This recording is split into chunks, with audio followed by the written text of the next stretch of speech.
தினம் ஒரு தேவ அதிகாரம். எசேக்கியேல் அதிகாரம் 18 இறைவசனம் 1 முதல் 32 முடிய. ஒவ்வொருவரின் பொறுப்பு. ஆண்டவரின் வாக்கு எனக்கு அருளப்பட்டது.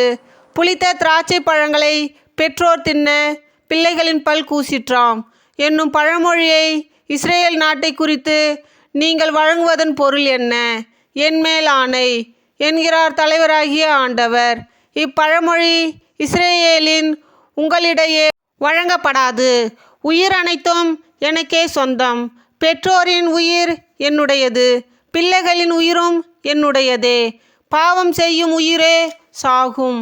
ஒருவன் நேர்மையாளனாயிருந்து நீதியையும் நேர்மையையும் கடைபிடித்தால் மலைகளின் மேல் உண்ணாமலும் இஸ்ரேல் வீட்டாரின் சிலைகளை நோக்கி தன் கண்களை ஏறெடுக்காமலும் பிறன் மனைவியை கரைப்படுத்தாமலும் தீட்டுள்ள பெண்ணை நெருங்காமலும் இருந்தால் அடுத்திருப்பவனை ஒடுக்காமலும் கொள்ளையிடாமலும் இருந்து கடன் வாங்கியவனுக்கு அடைமானத்தை திருப்பி கொடுத்து பசித்தவனுக்கு தன் உணவை பகிர்ந்தளித்து ஆடையின்றி இருப்பவனுக்கு ஆடை அணிவித்து இருந்தால் வட்டிக்கு கெடாமலும் கொடுத்ததற்கு அதிகமாய் பெறாமலும் இருந்து தன் கையால் அநீதி செய்யாது விலகி மனிதரிடையே எழும் வாக்குகளுக்கு நீதியுடன் தீர்ப்பளித்தால் என் நியமங்களையும் நீதி நெறிகளையும் கடைபிடித்து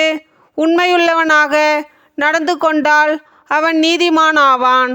அவன் வாழப்போவது உறுதி என்கிறார் தலைவராகிய ஆண்டவர்.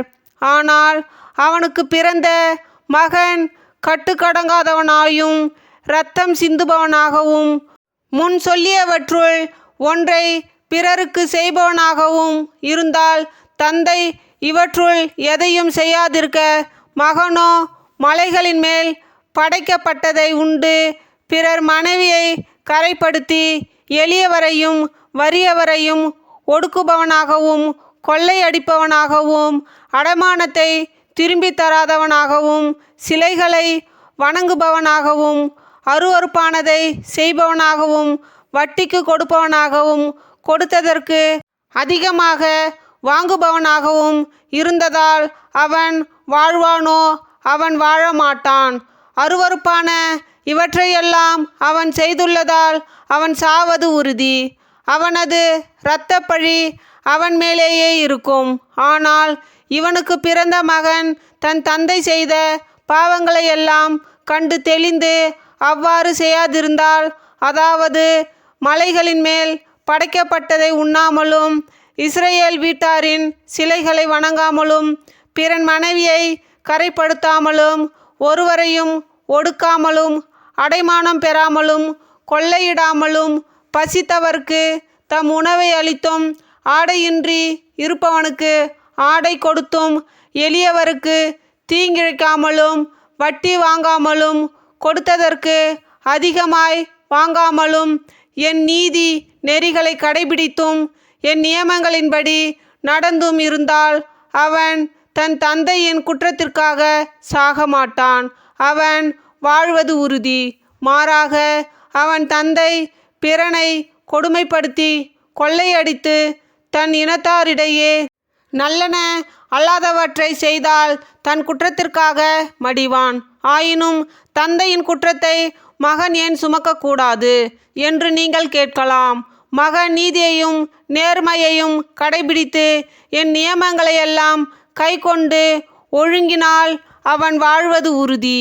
பாவம் செய்பவரே சாவர். பிள்ளைகள் பெற்றோரின் குற்றத்தை சுமக்க மாட்டார்கள். அவ்வாறே பெற்றோரும் பிள்ளைகளின் குற்றத்தை சுமக்க மாட்டார்கள். நீதிமானின் நீதி அவன் மீது இருக்கும், பொல்லானின் பொல்லாங்கு அவன் மீது இருக்கும். தீயவரோ தாம் செய்த பாவங்கள் அனைத்தையும் விட்டு மனம் மாறி என் நியமங்கள் அனைத்தையும் கை கொண்டு நீதியையும் நேர்மையையும் கடைபிடித்தால் அவர்கள் வாழ்வது உறுதி. அவர்கள் சாகார். அவர்கள் இழைத்த தவறுகள் அனைத்தும் அவர்களுக்கு எதிராக நினைக்கப்பட மாட்டா. அவர்கள் கடைபிடித்த நேர்மையின் பொருட்டு அவர்கள் வாழ்வர். உண்மையில் பொல்லாரின் சாவையா நான் விரும்புகிறேன்.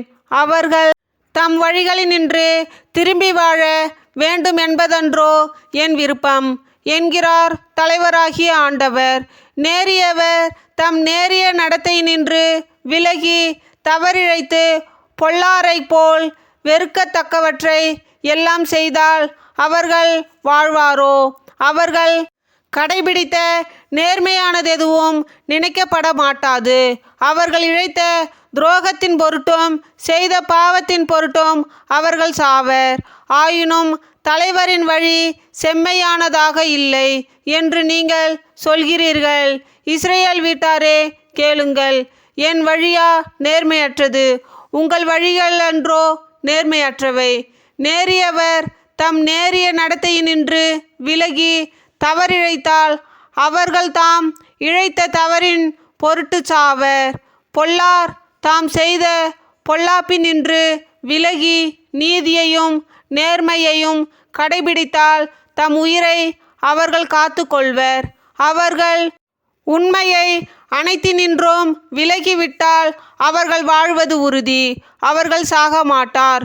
ஆயினும் தலைவரின் வழி நேர்மையானதாக இல்லை என இஸ்ரேல் வீட்டார் சொல்கிறார்கள். இஸ்ரேல் வீட்டாரே, என் வழிகளா நேர்மையற்றவை? உங்கள் வழிகள் அன்றோ நேர்மையற்றவை? எனவே இஸ்ரேல் வீட்டாரே, ஒவ்வொரு மனிதரையும் அவருடைய வழிகளை கொண்டே நான் தீர்ப்பிடுவேன் என்கிறார் தலைவராகிய ஆண்டவர். மனம் மாறி உங்கள் குற்றங்கள் அனைத்தையும் விட்டு விலகுங்கள். அப்போது தீமை உங்கள் வீழ்ச்சிக்கு காரணமாயிராது. எனக்கு எதிராக நீங்கள் இழைத்த குற்றங்கள் அனைத்தையும் விட்டுவிடுங்கள். புதிய இதயத்தையும் புதிய மனதையும் பெற்றுக்கொள்ளுங்கள். இஸ்ரேல் வீட்டாரே, நீங்கள் ஏன் சாக வேண்டும்? எவருடைய சாவிலும் நான் இன்பம் காண்பதில்லை என்கிறார் தலைவராகிய ஆண்டவர். எனவே மனம் மாறி வாழ்வு பெறுங்கள். ஆண்டவர் வழங்கும் நற்செய்தி. ஆண்டவரே, உமக்கு புகழ்.